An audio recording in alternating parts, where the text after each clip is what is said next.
Okay, Bismillahirrahmanirrahim. Assalamualaikum warahmatullahi Mr. Jimmy. wabarakatuh. Welcome everyone to our session. Very, very special first session on our friend, philosopher Zakaria from Egypt also here. And we are very distinguished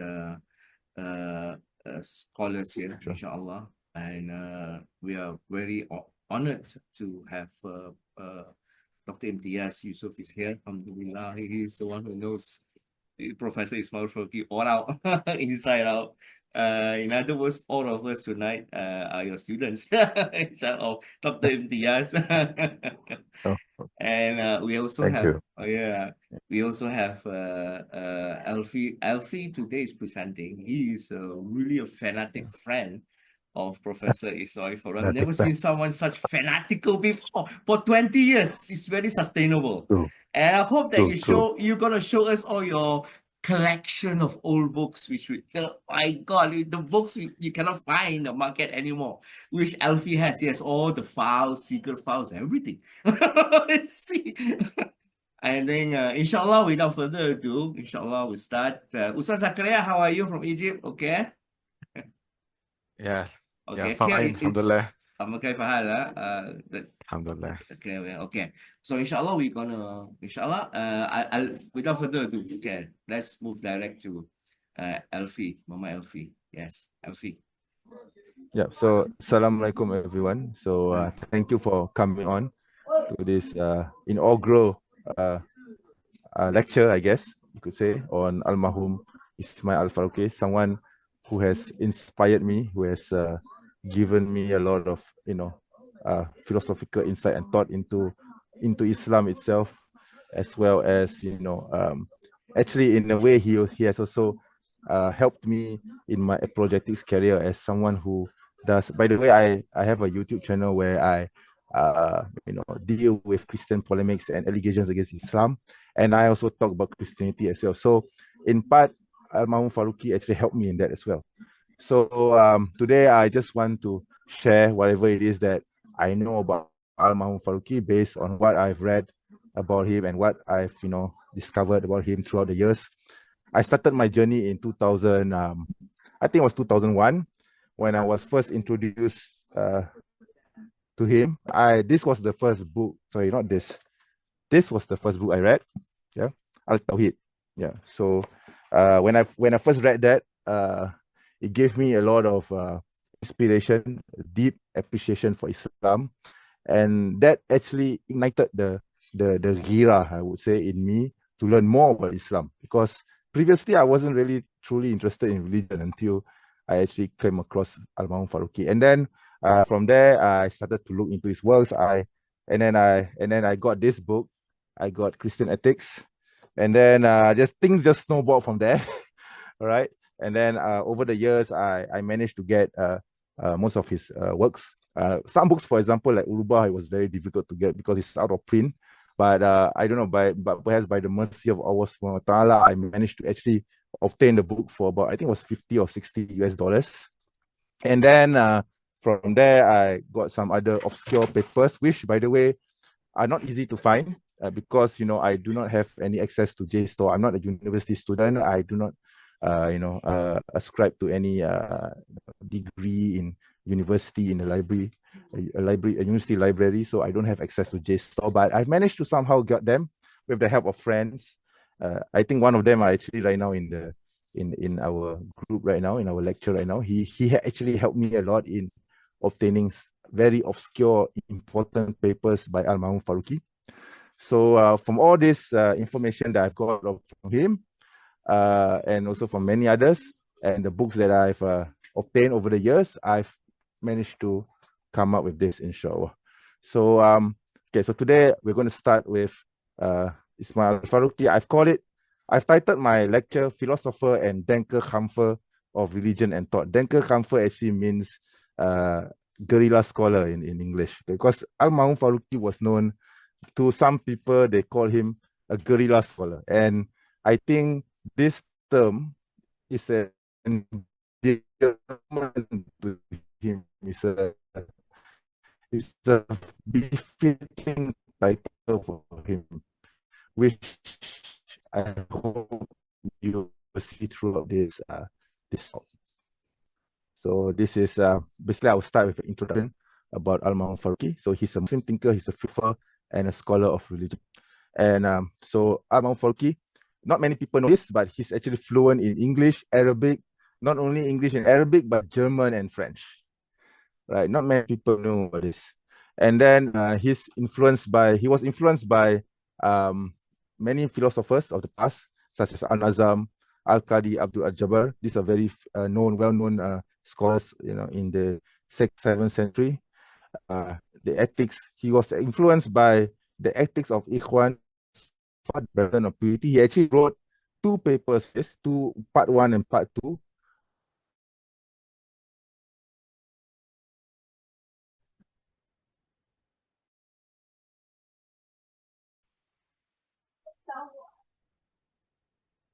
Hello.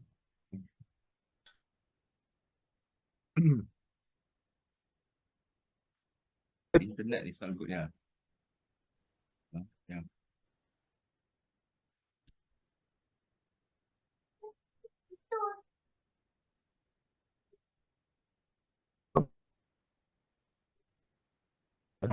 Hello, can you hear me? My internet. So okay. Okay. Hello.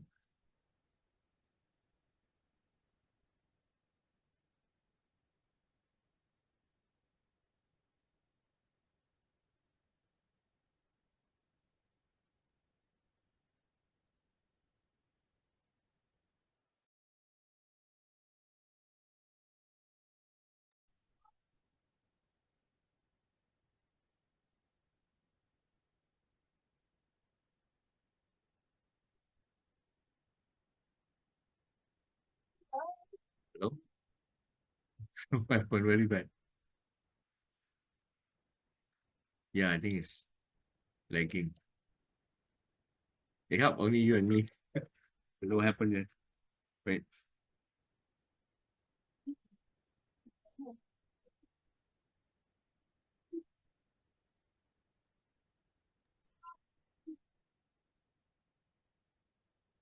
All right.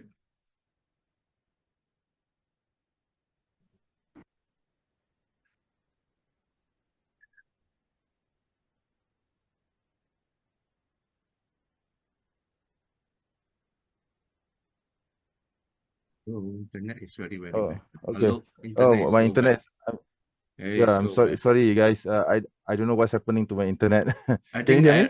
I think I don't know what about others. I can hello, anyone? Yeah, we can hear it. Yeah. Hear you. Yeah. Hello? Can you hear me? Okay, can hear. Sometimes All right. Yeah. Yeah. Sorry. Yeah, the internet is very choppy at the moment. I'm not sure what's happening. Yeah. Yeah. Can you see my slides? Yes, can. All right. Okay. Can. So let me continue from where I left off. I think I talked about the ethics of Ikhwan as-Safa, right? The Brethren of Purity. So Al-Farukhi actually wrote two papers on this, part 1 and part 2. Yeah. And then he was also influenced by Kitab al-Tawhid by Muhammad ibn Abdul Wahhab, right? And he actually translated Kitab al-Tawhid by Muhammad ibn Abdul Wahhab. I think I have his book here. Okay, and he actually wrote a paper on this, if I'm not mistaken.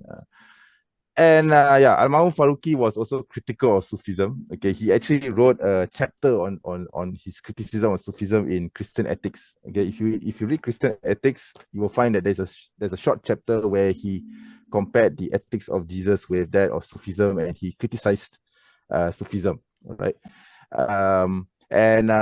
overall, throughout his life, he had authored about more than 100 articles and 25 books, which covers various topics on Islamic thought, ethics, concept of monotheism, as well as interfaith relations. The number of articles that he wrote is actually quite broad. It covers there's no specific topic that he has focused on, but I find that most of it were actually leaning more towards history and and towards comparative religion and interfaith dialogue. Yeah. And to me especially, he's an intellectual revivalist. He's a Tawhidic, I use the term Tawhidic rationalist. He's a phenomenologist. He's a historian of religions and social sciences, and he's truly a polymath in every way possible when it comes to history of religions, phenomenology, and religion. Okay. So this is going to be a biography on Al Farooqi, and we will go into his life a bit deeper. So Al Farooqi was born in Jaffa in British Mandate, Palestine. Okay, he was born 1st January 1921. So perhaps, you know, every year in New Year we can actually recall his memory because he was born exactly on New Year. All right, and then he attended French. Before this, he studied in a madrasa. He was actually taught by his father, okay, who was a Qadi, and he was taught religion, I believe, from home and in the masjid. And later on, he attended this French college in Jaffa in 1936. Research college, actually private time, is actually an elite college where many Palestinians of a middle and upper class background would attend. And if you look at the alumni of this college, you'll find that there were actually many leaders of society in the Palestinian society today that came from this college as well. Okay, and then Al Farooqi continued his studies at the American University of Beirut in 1941 for his BA, and he passed his BA. I've come across some articles which say that he failed his first year, and then he decided to pursue his continuous degree, and he managed to achieve it. But I'm not sure about the veracity of that particular information. Perhaps Dr. Imtiaz could clarify that, because according to that particular source, it says that he failed his first year or something like this. I'm not really sure. But then he obtained his degree, his BA in philosophy. And then he went to Harvard. He went to the US. He studied at Harvard University for his MA, and Indiana University for his MA and PhD. Actually, the chronology is like this. He went to Indiana University. He got his MA. And then he went to Harvard University. He got another MA in philosophy. And then for his PhD, he returned to Indiana University and he's got his PhD. And then after he completed his degree, his doctorate, he went to Al-Azhar University for a short while. I believe this is to connect, according to the biographies that I read about him, the reason why he went to Al-Azhar was because he wanted to reconnect with his Islamic roots and, you know, learn the religion. Okay. And then this is in between those times when he was pursuing his academic studies. He was actually appointed, after he got his first degree, he was actually appointed as a registrar of cooperative societies in Palestine under the British mandate in 1942. So meaning he was actually a government official. Okay, and then in 1945 he became the district governor of Galilee. But you know, unfortunately, because of the Arab-Israeli war, the establishment of Israel, and because of the war that came after that, I suppose he decided to not pursue that path anymore, and he left Palestine to continue his master's. His life is that after he got his doctorate, he was unemployed for a short while, so he worked as a house renovator. And some of the biographies say that he did very nice interior designs, and the customers were actually very impressed with the way he designed the houses that he was working for. Yeah. So these are the titles of his MA and his PhD. So his MA, his master's degree thesis, is called The Ethics of Reason and the Ethics of Life, Kantian and Nietzschean Ethics. This was written in 1949. And his PhD thesis is on justifying the good. So I managed to get his PhD thesis in 2000, I think it was 2019. Yeah, 2019 or 2020, I managed to get his PhD thesis. In last year, I managed to get his MA after a very long while, after a long struggle of trying to find out how to obtain this. I managed to obtain his MA. Yeah, still reading through it. I haven't finished reading his MA. Okay, it's a very tough read. When I try to digest his MA and PhD, they are so very tough to read, especially for a layman like me. So it is taking me quite a while to digest and truly appreciate his philosophical writings. Okay, and then Al-Ma'un Faruqi, after he finished his doctorate, after he went through the phase of not being able to find work, but he managed later he managed to get that. He taught at McGill University. This is not mentioned in the slide, but it was by the invitation of Kenwell, Dr. Kenwell, who is the director of religion at McGill University, Wilfred Kenwell, okay, Wilfred Kenwell Smith, right? And he taught at McGill from 1958 to 1961. And it was during this time that he met Dr. Fazlur Rahman Malik, who's, by the way, also another Islamic thought and philosopher, okay? And after he finished his tenure at McGill University, he went to Pakistan with Dr. Fazlur Rahman in 1961 to serve at the Central Institute for Islamic Research. And this tenure was for 2 years. During this tenure, he actually wrote a few papers. I don't quite recall the titles at the moment, but he did produce two or three papers from his time at Pakistan.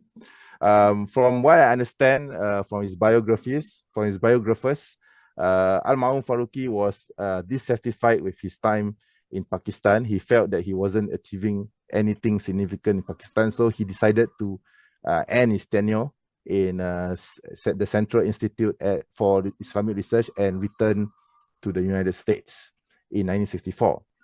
And when he came to the United States again, he became the visiting professor at the University of Chicago.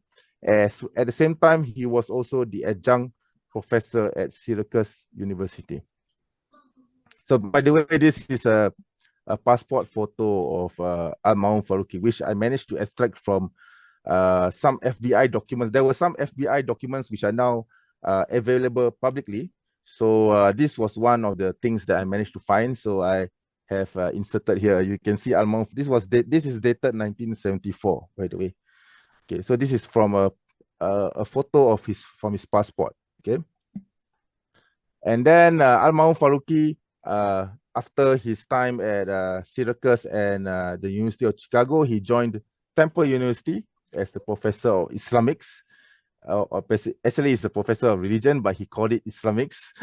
maybe Dr. Imtiaz can explain why he called himself Islamics. I'm not sure what's the reason behind that, but he called himself the professor of Islamics in 1968, and he remained there until his passing in 1986, and we will touch about that in some detail later. Okay, and Al-Ma'un Faruqi also co-founded IIIT, the International Institute of Islamic Thought, which is headquartered in Herndon, Virginia in 1980. But most of the time he operated from his home in Wincott, Pennsylvania, and he actually used his home address to write articles under the name of IIIT, which I will show in the slides as well. And then throughout this career of his, he continued engagement in interfaith dialogue and comparative religion. And during the 1977, there was a educational conference, a conference on Muslim education in 1977 in Mecca. And after that conference, he developed the theory or the idea of Islamization of knowledge.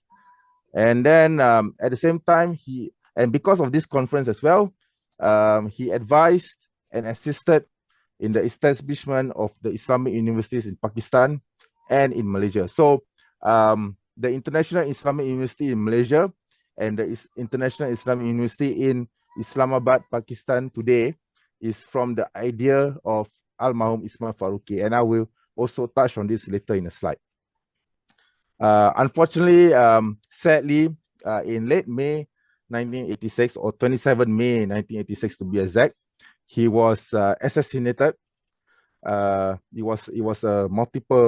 died of multiple stab wounds, okay, with his wife, Louis Lamia Al Farooqi, who is, by the way, Dr. Louis Lamia, by the way, is a scholar in her own right as well. She was a scholar of Islamic art and music. So there is this paper she wrote called The Cantillations of the Quranic Recitation. So it's a very deep paper which talks about the music, the melody of tajweed, and how this is in relation with Islamic Tawheed as well.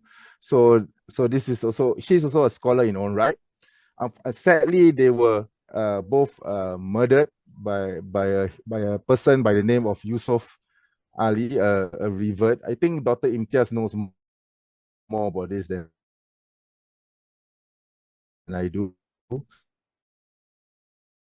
And their daughter was attacked as well. She was stabbed as well, but unfortunately, this photo is a credit to Dr. Imtiaz. He sent it to me. So this is the last known photo of Al-Mahum Farooqi with Dr. Saleh Yapa. By the way, Dr. Saleh Yapa, I believe he's in USM today. So this was taken on the night before his murder, according to what I understand. So this is one of the last photos that we have for Al-Mahum Farooqi. And this is a paper, this is a Wikipedia entry that I wrote on the murders of the Farooqis. So if you have the time, do go to this link, okay? So the link is right there at the bottom. And just take a look at the article. I've given some details on the background of of Al-Mahum Farooqi and the circumstances behind the murders and so on, okay?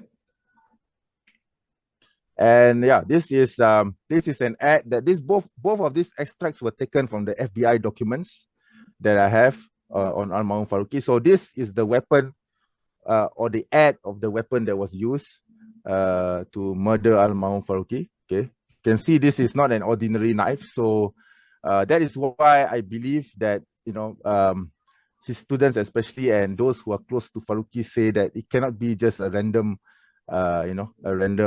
robbery or anything like this. Look at the knife, man. Okay. So and also this on the right, you can see there's this headline from the Spotlight. So this person called Vincent Vencier, or not publicly, but he spoke to a reporter. He mentioned that that a Palestinian American professor, okay, has been marked for liquidation. So this is also another reason why some people believe that Al-Mahum Farooqi was not simply killed out of randomness, but definitely there was something behind the incident. Okay. Yeah. So any questions before we move on to the next part of the talk lecture? Yeah. Yeah. Yeah. Very interesting. Yeah. You give us the picture of the knife. That is well researched. Oh my That's not the God. actual knife. I actually have the actually have the picture of the pretty- actual knife, but I didn't want to Okay. show it because I didn't feel comfortable showing the actual weapon, so I just showed the ad. Yeah, I actually have the photo of the actual murder weapon. I actually have that in the documents. Yeah. So yeah, any questions before we move on to the next part? Yeah. Any questions from the floor? Alfie, why was he murdered? Why was he murdered? Well, that's a good question, and I think we can get the answer to that once we go through the end of the slide. Yeah, I wouldn't give the answer immediately, but once we go through the end of the slide, we will get the answer, inshallah. Yeah. Who is actually? I think the answer will be obvious once he's So yeah, go ahead. Sorry, Sifu. Yeah, go ahead. Yeah. Anyone from the floor? Anyone? Yeah, anyway, just there's a few questions before we move on. There are 3 parts to this lecture, by the way. Okay, just to inform everyone. Yeah. Any questions? Any comments? Yeah. Any question? Any comments or feedback or whatever it is? Is my presentation okay, or is bad, or it needs to be improved? Anything? Yeah. I think it's okay. Yeah, okay. Thank you. You are doing well. You're doing well. Go ahead. Thank you. Thank you. Thank you, It's- Doctor. All right. It seems that I think Professor ISMA'IL FARUQI also very unique. He was not only an academician, but he have a political knowledge, administrative knowledge as a governor. Yes, definitely. I cannot remember how many years. Definitely, You yeah. show us just now. So he was actually. I think it was about 2 years. It was 2 years. Yeah. I 2 think it's years. more than, About I think it's more, roughly I think about it's more 2 than years. that. Yeah. I think it's more than that. I think it's like something like. Yeah. Yeah. Oh, yeah. And yeah. it seems that Yeah. he's that's why he not just a theoretician, not just a philosopher, but more like a Yeah. Philosopher king, if you like. Activist, philosopher, Oh, activist. yes, definitely. And, yes. That's what people think describe him as. Yeah. Yeah. You mentioned that someone call him a warrior or something like that. You mentioned that. Guerilla scholar. Guerilla scholar. Guerilla scholar. Yeah. It's like I said, it's a befitting title for him because that is what he is throughout his life. Yeah. It was definitely encapsulated what he was. Yeah. That's definitely him. Yeah. No one deserves that title more than Al-Mahum Faruqi. Yeah. Isa Kabir, yeah. So yeah. Oh, Isa wants to ask a question. Yeah, go ahead, brother Isa. Assalamu alaikum wa rahmatullahi wa barakatuh.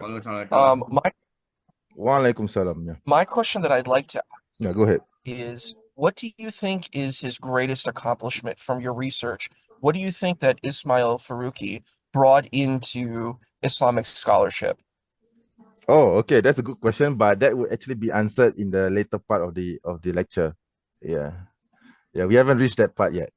Okay, we remember the question. The very, very important question. Yeah. And there's another It's a good question. It's a good question. Yeah. There's another question also. Did he have any relationship with Hamas? Anas Mahmoud asked the question. Oh, no, not that I know of. I think Dr. Imtiaz can answer that as well. Yeah, I don't think so. Yeah, no, I don't see any.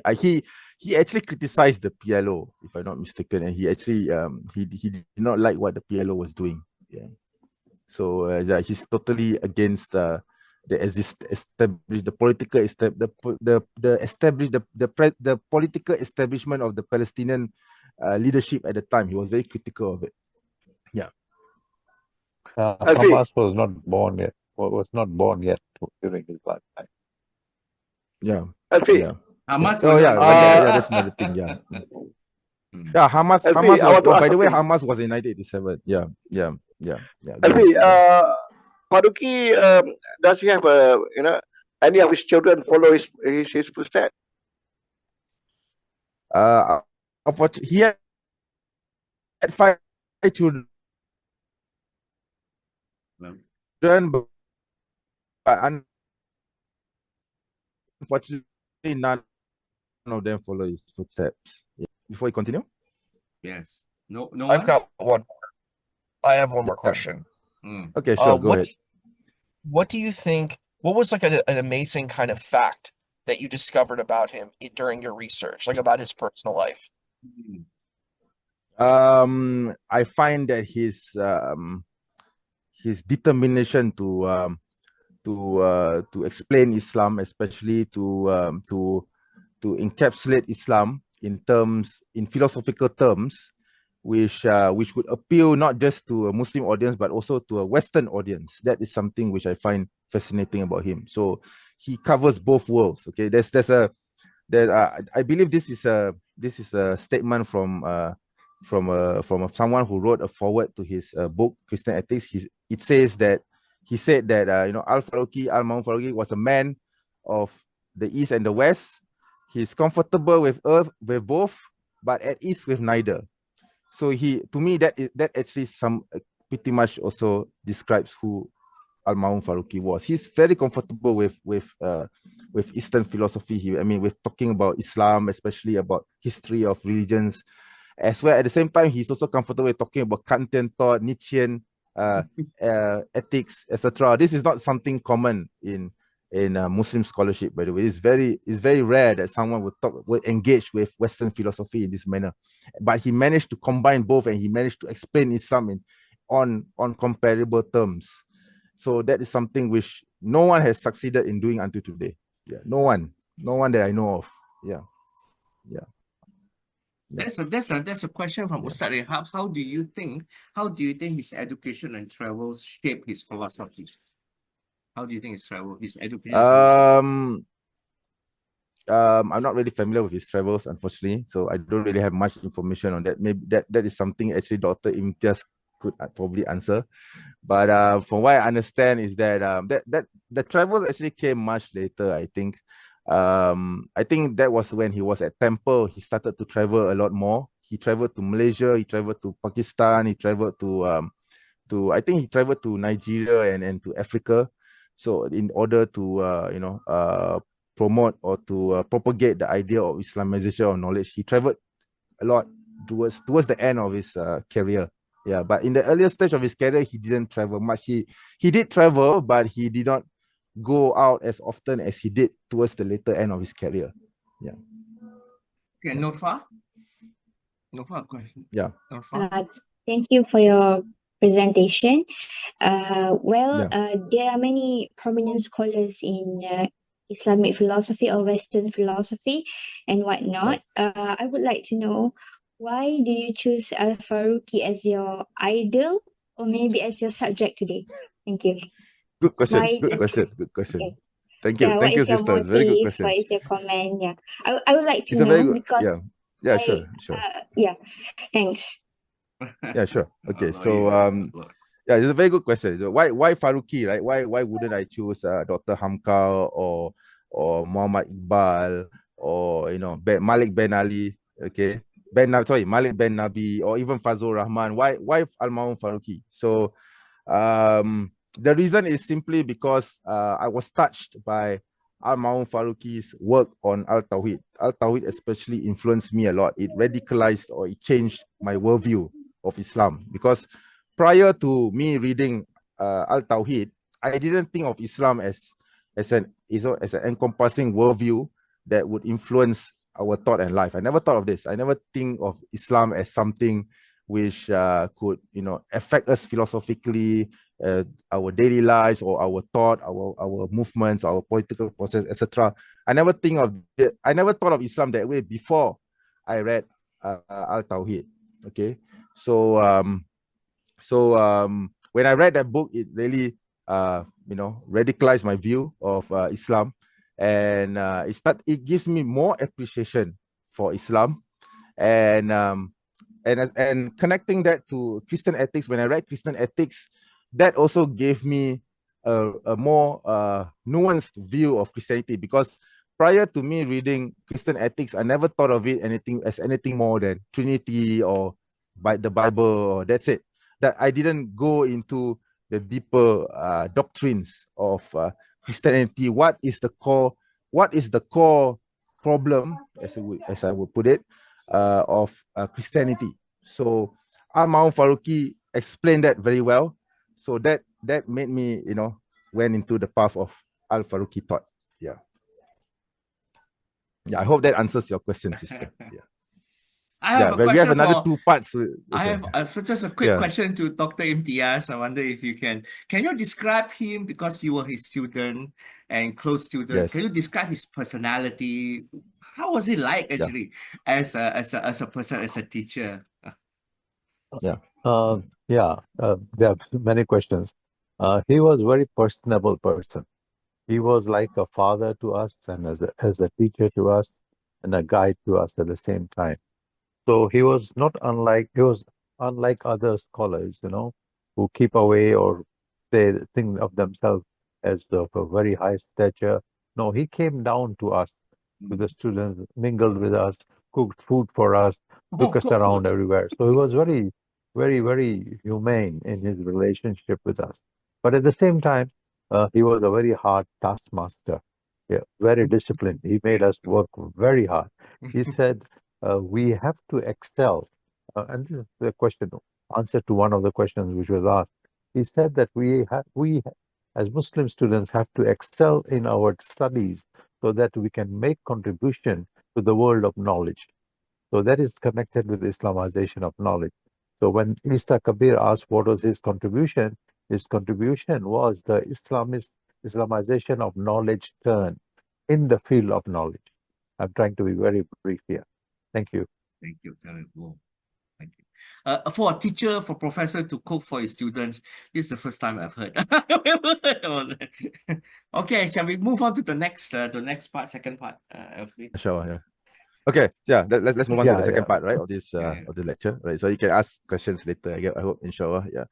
So these are my summary of his key ideas. Of course, unfortunately, I couldn't cram everything into a few slides, so I have just picked the major ideas which have somewhat affected me, okay, on a personal level, right? Obviously, Imam Farooqi is more than this, but these are the things which I feel are more attuned to my own personality, right? So this quote, by the way, is from Al-Tawhid. Yeah. So he said, to be a Muslim is precisely to perceive God alone, that is the creator, and not nature for the creature, as normative, his will alone as commandment, his pattern alone as constituting the ethical desiderata of creation. So this is a quote from Al-Tawhid.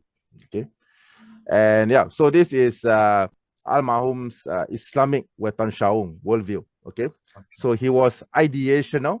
Okay.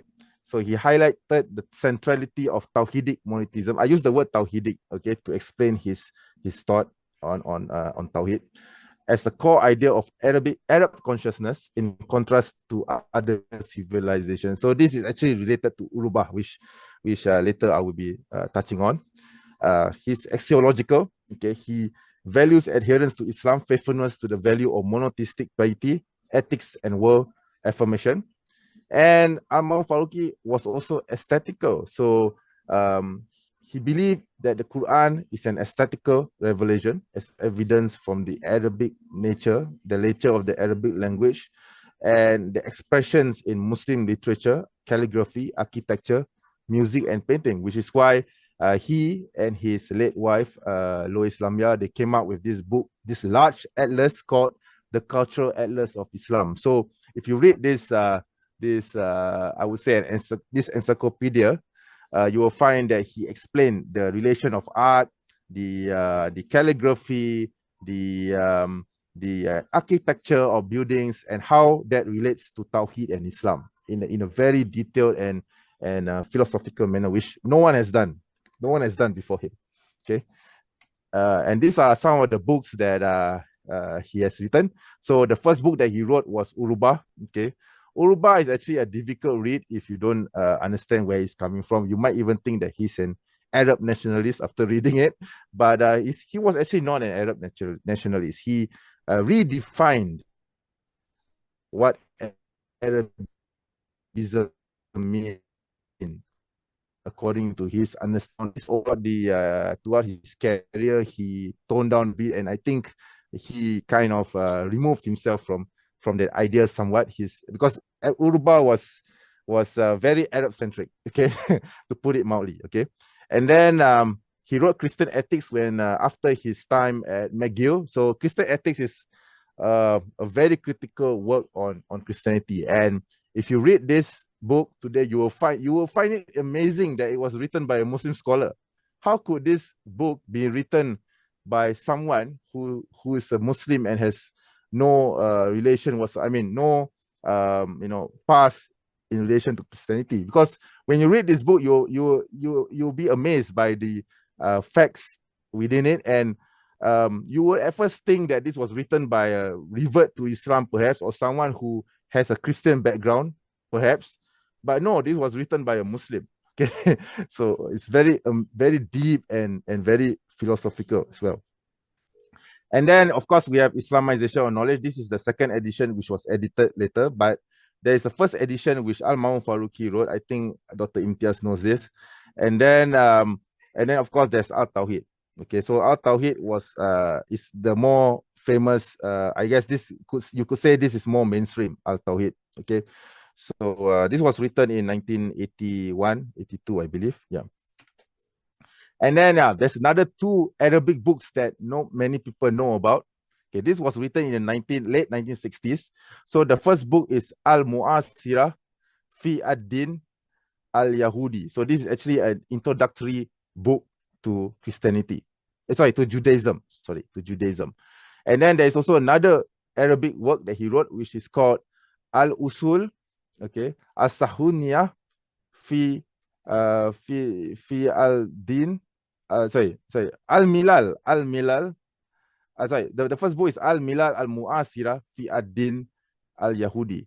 The second one is al-usul al-sahuniyah fi ad-din al-yahudi. Okay, so the first book is about Judaism, the basics of Judaism. The second work is about basically it's about Zionism and how Zionism has influenced Judaism. So unfortunately, these two works are not available in English. Yeah, but I'm hoping to get this translated soon. Yeah, inshallah, I'll try to get them translated into English, but it's a work in progress, right? And then there's also Islam and the Problem of Israel. So this is more, I guess you could say this is more mainstream now. Okay, so I guess for those who want to know more about the Palestinian cause and the position of Al-Mahum Faruqi's position with regards to Israel and its relationship to Islam, then I suppose this would be the book to get. Okay, he also wrote one or two articles about Islam and Zionism, but they aren't they aren't easily found. Okay, and then of course this is the book that I mentioned earlier, The Cultural Atlas of Islam, which is his last work with his wife, Dr. Louis Lamia. So it's very colorful and has a lot of information about architecture, art, aesthetics, graphics, calligraphy, etc. Okay, so this is actually it's still mainstream, it's still being sold. Right now, you could actually get a copy of this. Okay, right. So the first philosophical idea that he came up with was Urubah. Okay, so you have to understand that when Al-Mahum Faruqi says Urubah, it doesn't mean Arab nationalism of the Gamal al-Nasir era or pan-Arabism. No, it's nothing to do with that at all. So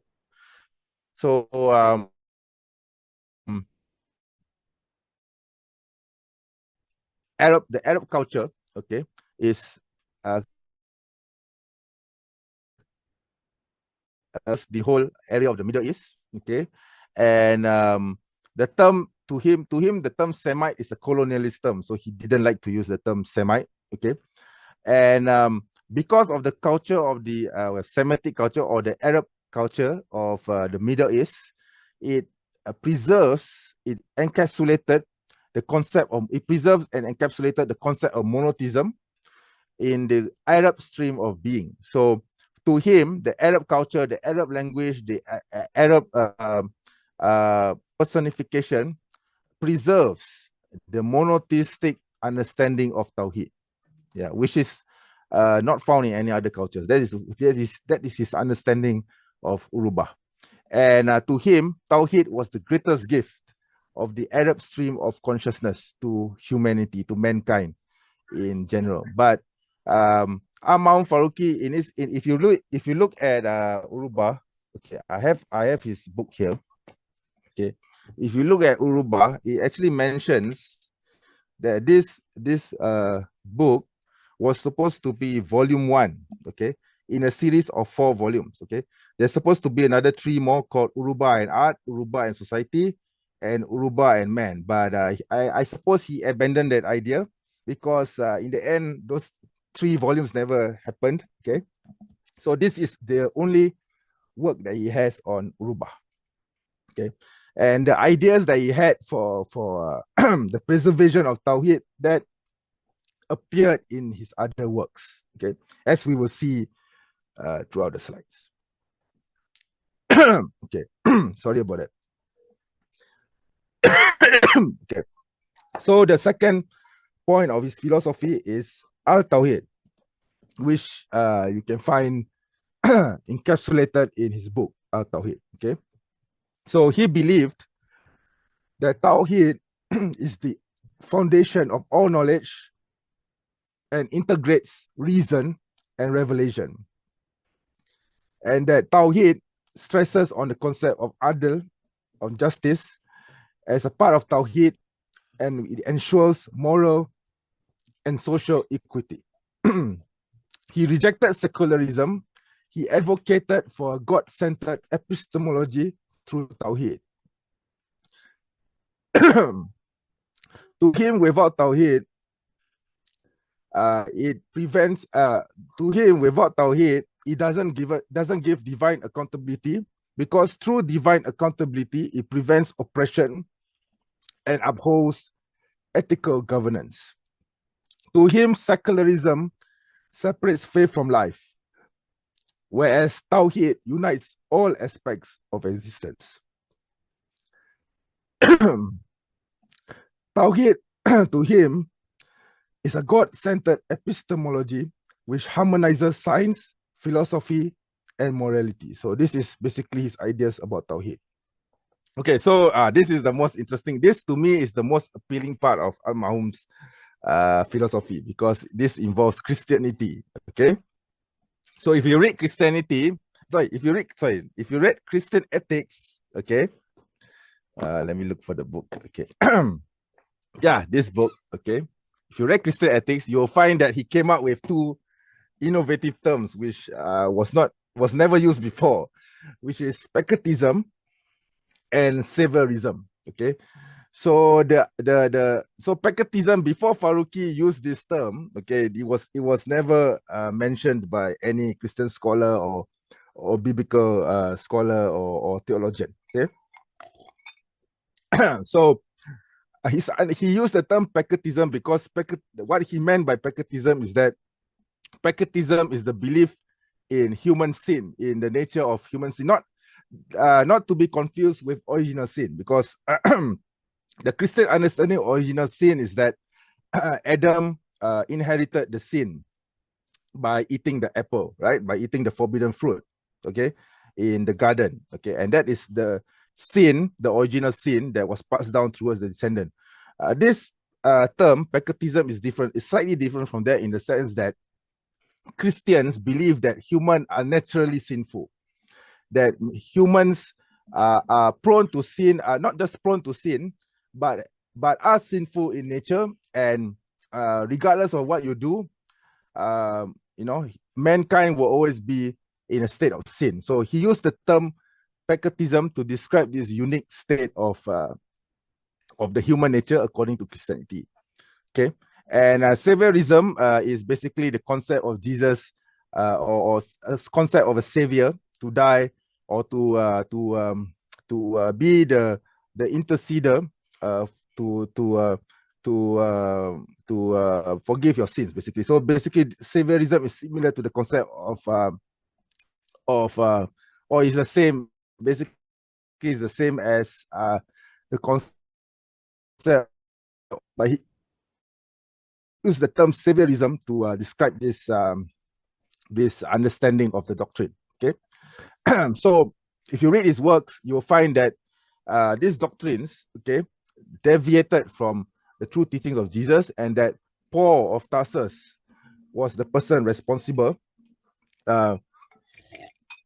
in turning the ethics of Jesus into a system which is centered on sin and salvation.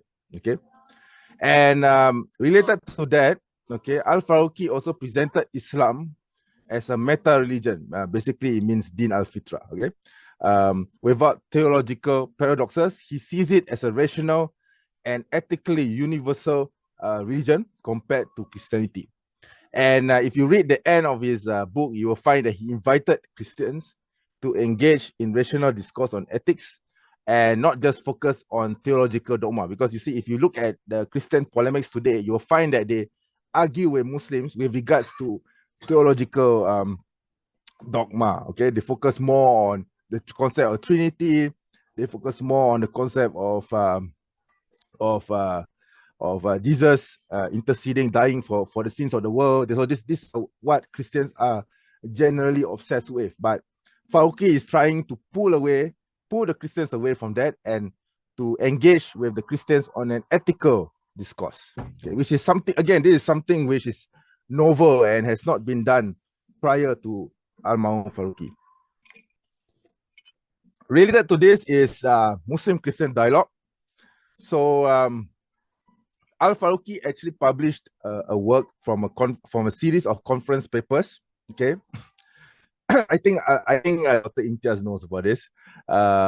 He went to this conference on is the book. The title of that work is called Christian Mission and Islamic da'wah, I think. So within this book, he actually talked about Muslim-Christian dialogue and how Muslims can engage Christians and how Christians should treat Muslims in terms of finding a common point. Okay, so if you read not just that work, he also wrote a paper called "On the Nature of Islamic Dawah," and if you read this paper, you'll find that he believed that dialogue between Muslims and Christians are important for global unity and truth. Okay, he did criticize Christian missionary work. He actually proposed that the Christians, impose a moratorium on Christian missionary work. Okay, because he believed that Christian missionary or Christian evangelism is tied to colonialism, and he felt that it does not help in dialogue at all. Okay, and he advocated for rational, ethical, focused dialogue, free from dogmatic pronouncements. He envisioned an Islamic world order where all communities, including Christians, could coexist peacefully under Islamic rule, where Islam serves as the meta religion which unites all religions. He believed that Islam rediscovered the natural religion, Din al-Fitrah, okay, which is also related to his idea of meta religion. And he believed that this is the foundation for a unified world order. And of course, this is the second, another point that he's famous for, Islamization of knowledge. Okay, so when it comes to Islamization of knowledge, Al-Mahum Faruqi discovered the reason or identified the reason, the root causes of what he termed as the malaise of the Ummah. He actually used this term, malaise of the Ummah, okay, which basically are secularism, westernization, and this Islamization in the Muslim world. Because, you know, after years, I mean, we know our history, right, in the Muslim world. So after years of colonialism, we are totally secularized. After, you know, I believe it was Maududi who said that the white skinned man has left us only to be replaced, with their ideology, only to be replaced with the brown skinned man, with their ideology. So I think this is Maududi's words. But probably not. I probably did not quote him correctly, but I believe this is what he said. Okay, what he meant to say. Okay, so related to this, I believe this is what Al-Mahum Faruqi was also trying to say as well. Okay, so he believed that knowledge must integrate reason and revelation, and it must align with modern sciences with Islamic principles. That's why he came up with the IOK, okay, Islamization of knowledge. Okay, and he believed that reforming education is essential because this unites Islamic and secular systems to develop well-rounded scholars who are not just familiar with secular thought, but also Islamic sciences as well. So this gives a holistic view for scholars to teach, to educate Muslim generations to come. Okay, and he believed that thought and methodology must be reconstructed to remove ideological distortions, and they must reflect Islamic values. And this process applies throughout all disciplines, which includes humanities, social sciences, and applied sciences. So I believe this was what the formation of the Islamic universities in Pakistan and Malaysia were aiming for. Okay. So these are the other contributions of Al-Mahum Faruqi, which unfortunately we will not be touching on in detail, but basically these are all his ideas, which are very novel and unique to him. Okay, original ideas from him. So there's pre-Hijrah Islam. Okay, he wrote a paper called Towards a Historiography of Pre-Hijrah Islam. Okay, geography, Quranic exegesis. He actually wrote a paper on that as well. Meta religion is basically Din al-Fitrah. He proposed that all religions should come to this idea called the religion, which is the basic religion of all mankind, and should engage with each other based on the ideals of this religion, which is meta religion. And of course, obviously, he has Islam in mind because it is basically Din al-Fitrah. Okay, and yes, critique of Zionism. you will find if in his work, especially let me see if I can find it. Yeah, here you are. Islam and the Problem of Israel. He gave very novel critique of Zionism, and you will find that he wrote this in 1980, and today is 2025, and yet you will find that most of his criticisms here. I mean, this was written 40 plus years ago, and yet you will find that they are all relevant today. I mean, this is like it's very insightful and amazing that someone who wrote this 40 years ago could still find relevance 40 years later. Okay, which means he really knows his stuff. He really knows what Zionism truly is. Okay, he recognized Zionism 40 years ago for what it truly is. Okay. And then there's also Islam and Art, Islam and Culture, and Islam and Human Rights. He actually wrote a paper called Islam and Human Rights. Okay. And for as for Islam and Art and Islam and Culture, these are encapsulated in his work called The Cultural Atlas of Islam with his wife. And you will find that there are some articles which he wrote, which he touched on Islamic culture as well. Yeah. So any questions before we move to the next part? Yeah. Alfie, since it's 10 minutes already, we have to finish at 11:30. So can you move on to the last part? Okay. Okay. Thank you.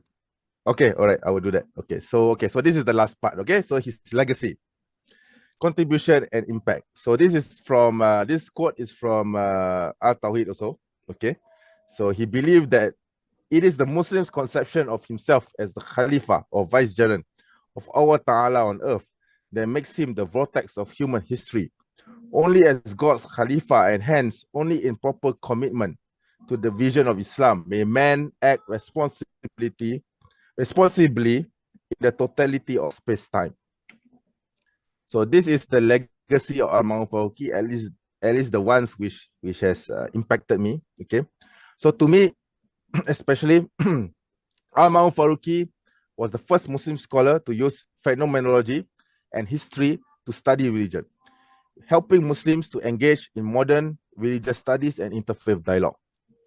Al Faruqi held that Islam was not opposed to modern science and technology. What mattered was whether it was axiologically sound in terms of values in areas of ethics, aesthetics, and religion. His understanding of Tawheed and Islamization of knowledge left a lasting influence on Muslim minds and educational and integral part of knowledge process.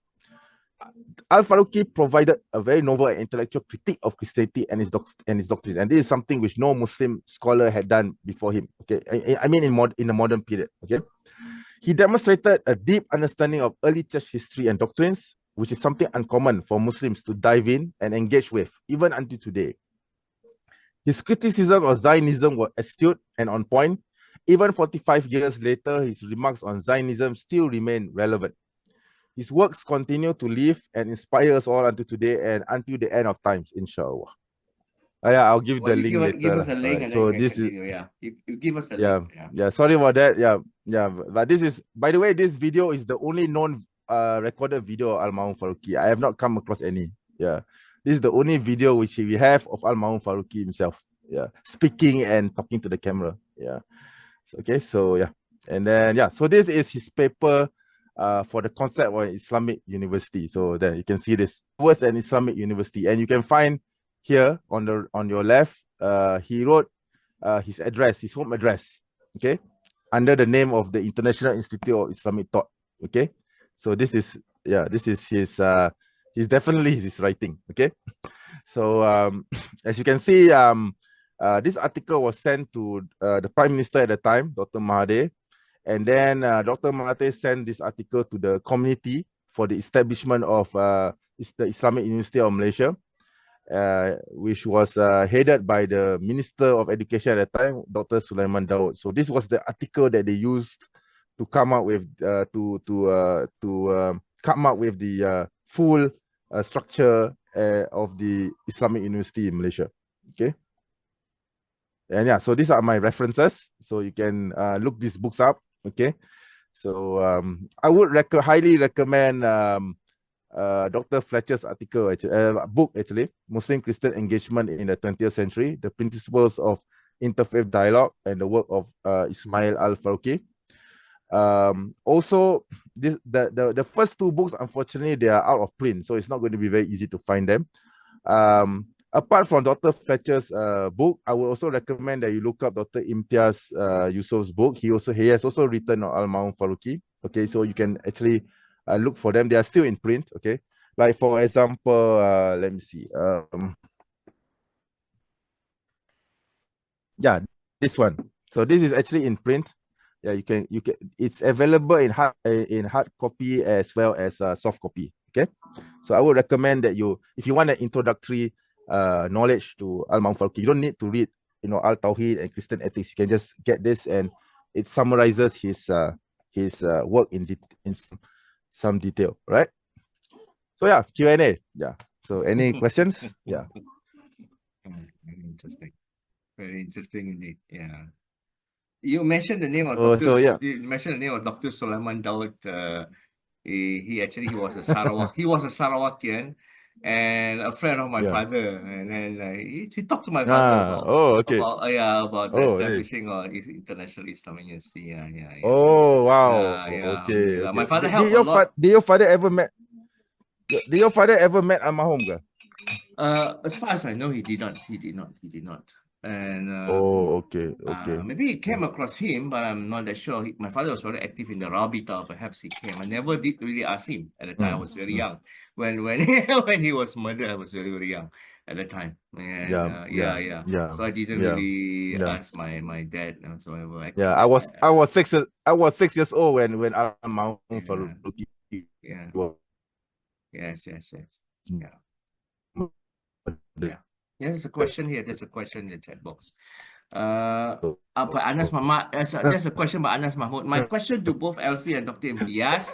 It's a question of both. Based on his idea of Uruba and religion, Islam emerged from the consciousness of the Arabs phenomena. Allah subhanahu wa ta'ala used Jahiliyyah concept in a few places in the Quran and in Rasulullah in many hadith narrations in describing the society at that time as opposed to Islam. Do you think that the concept of Jahiliyyah echoed by Al-Maududi and Said Qutb is a direct antithesis of Islam?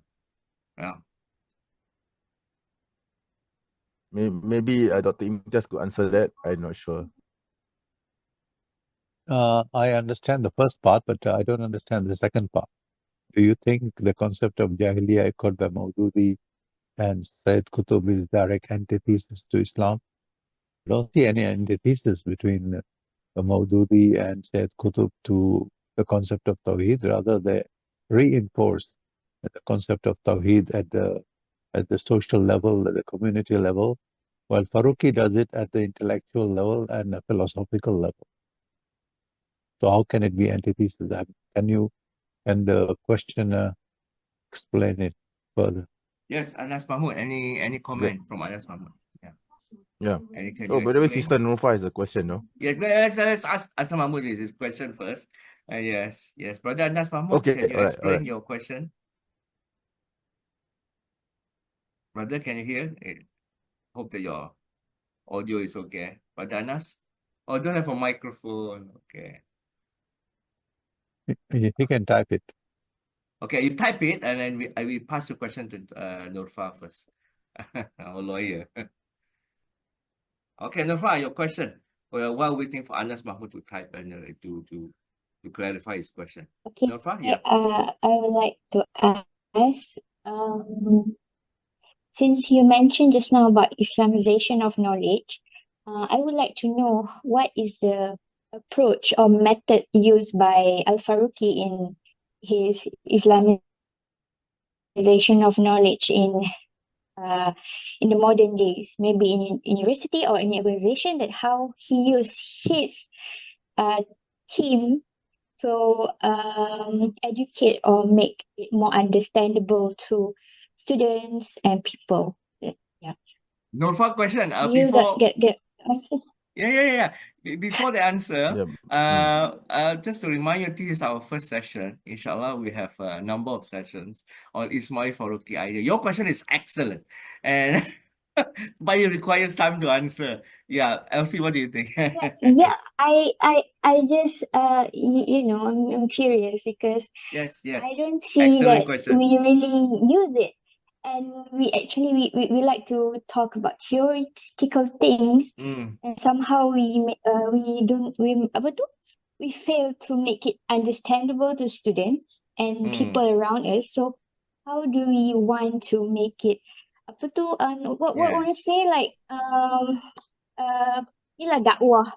How you want to make it more yes. people understand and they use it.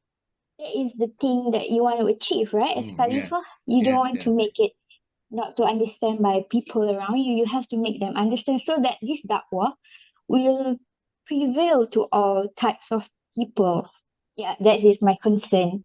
I just want Yes, to yes, know. yes. Thanks. Yes, yes. Because Norfa, because you are already working as a lawyer, I think you are in the practical world, the real world. And we talk about Islamization of knowledge, it's always very theoretical. It sounds very theoretical. So what do you think, Alfie? What do you think? Yeah, I mean, I think this is something which Dr. Ita should answer, but for my personal, because this is very academic, right? So because I was not involved in directly in Islamization of knowledge, I'm more, because in terms of Faruqian thought, I'm more interested in these Christian ethics and Tawheed and all that, right? So nothing whatsoever to do with Islamization of knowledge. I'll be honest here, I don't really read up or care much for Islamization of knowledge, because to me, Al Tawhid was enough for me. That has already Islamized my own knowledge. Okay, but for my own personal understanding of IOK is that the approach to education should be based on the foundations of Tawhid,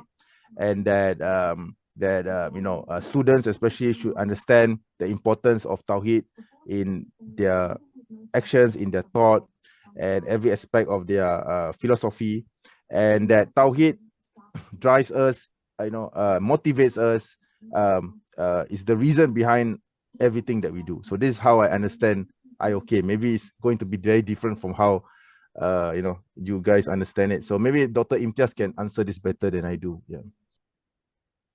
Yeah, I can just add a little bit here. You see, this is a brilliant question, and it is a right question.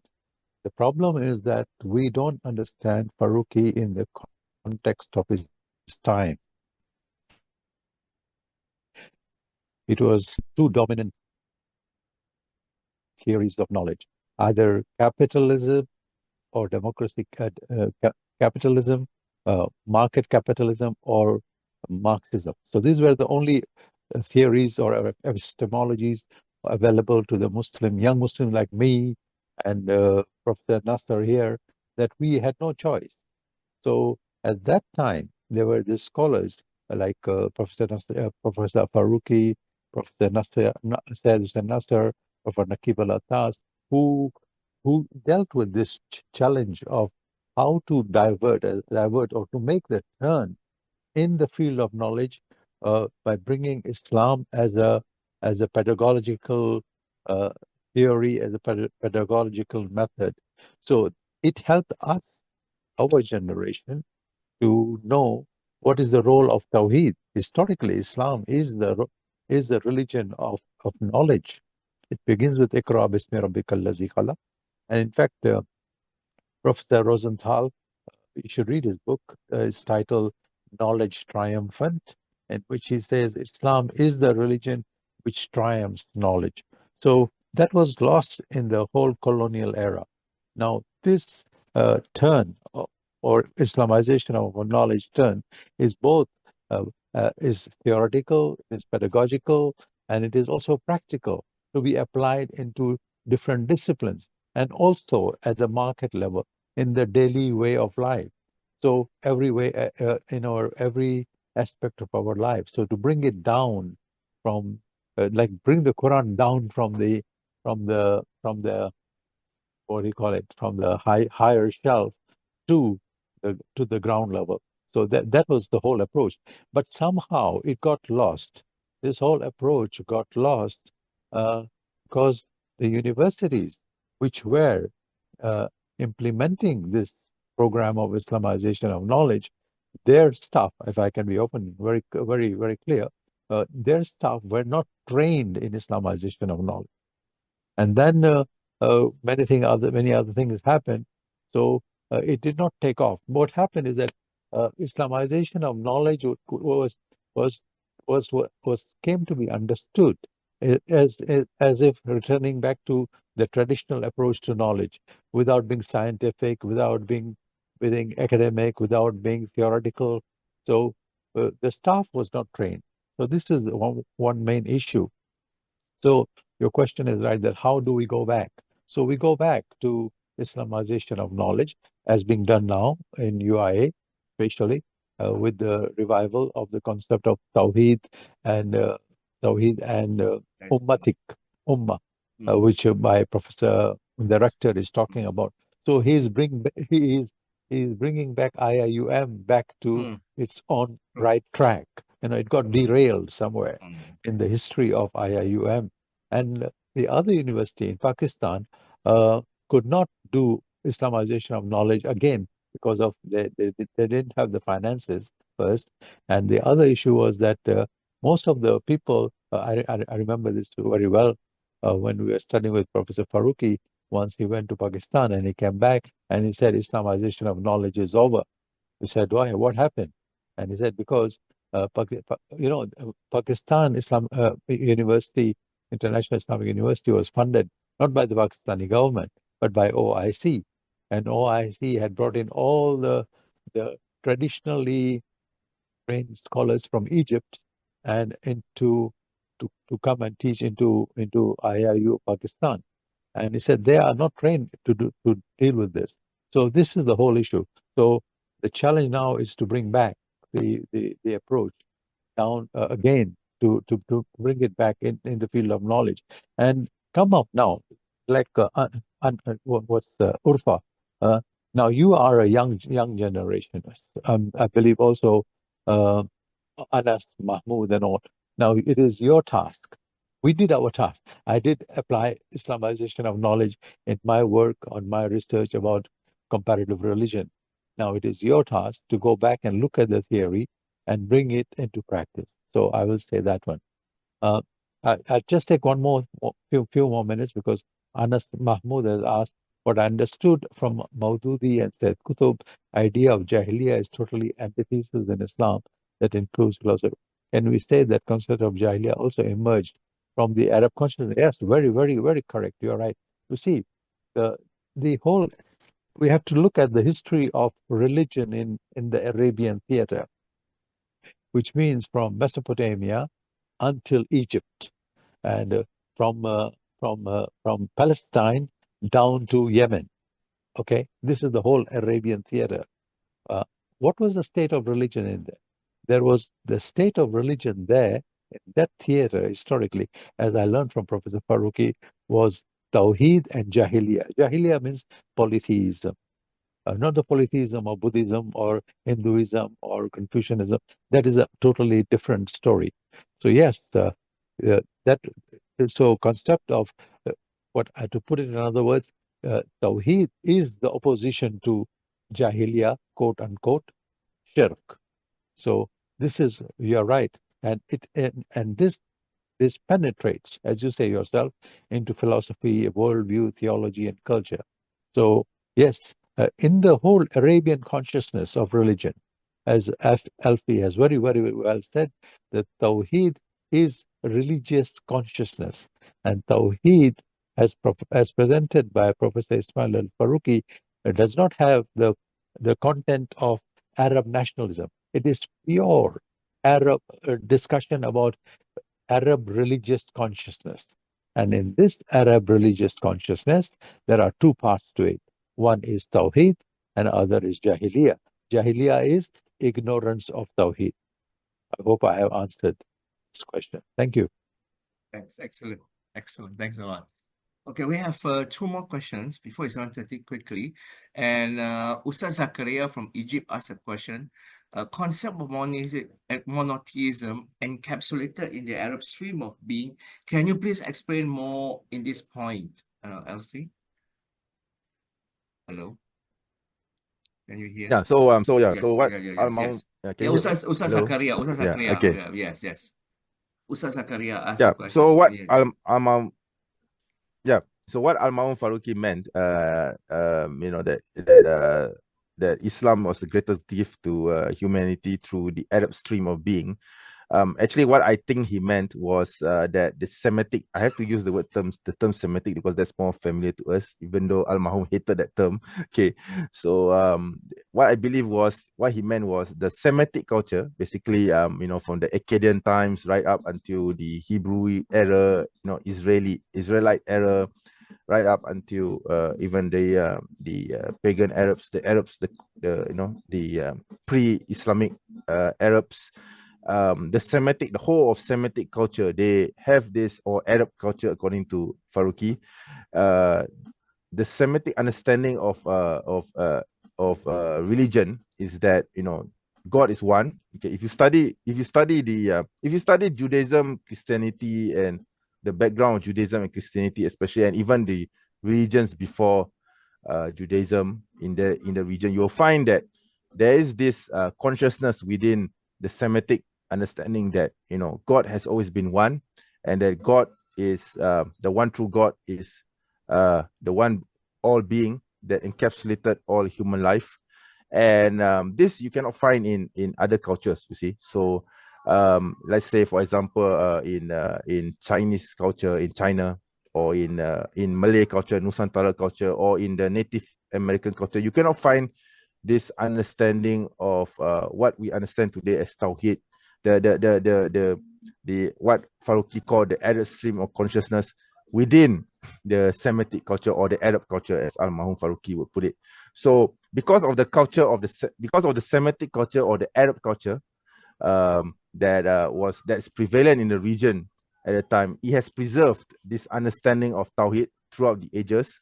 So even though there may be corrupting influences, for example, politism, or some other understanding that is an antithesis to Tawhid that has penetrated the Semitic or Arab society, this understanding of Tawhid still remains within the Semitic thought or Arab thought, as Urubah, or as Al-Mahum Faruqi put it. So I believe this is what Al-Mahum Faruqi meant when he said Urubah.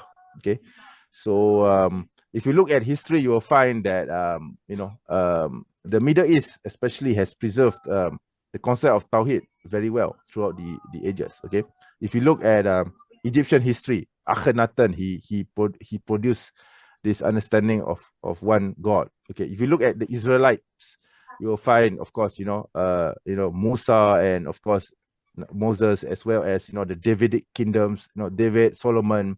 If you look at the Bible, you will find there is this Tawhidic consciousness. And of course, the pre-Islamic Arabs, even though they believe in various gods, they have always appealed to Allah as the one true God. So this understanding of Tawhid has always been there. It's just that it's either dormant or it becomes the dominating feature. And Islam brings out that Tawhidic nature, and makes it dominant. Yeah. So this is what I understand from it. Okay. Yeah. Last question from Ustaz Ahab is they got raising his hand. Hi. Yes. So my question is, he saw a Christian missionary as a form of colonialism. So how about is Islam world order? How does it is a different form of from colonialism?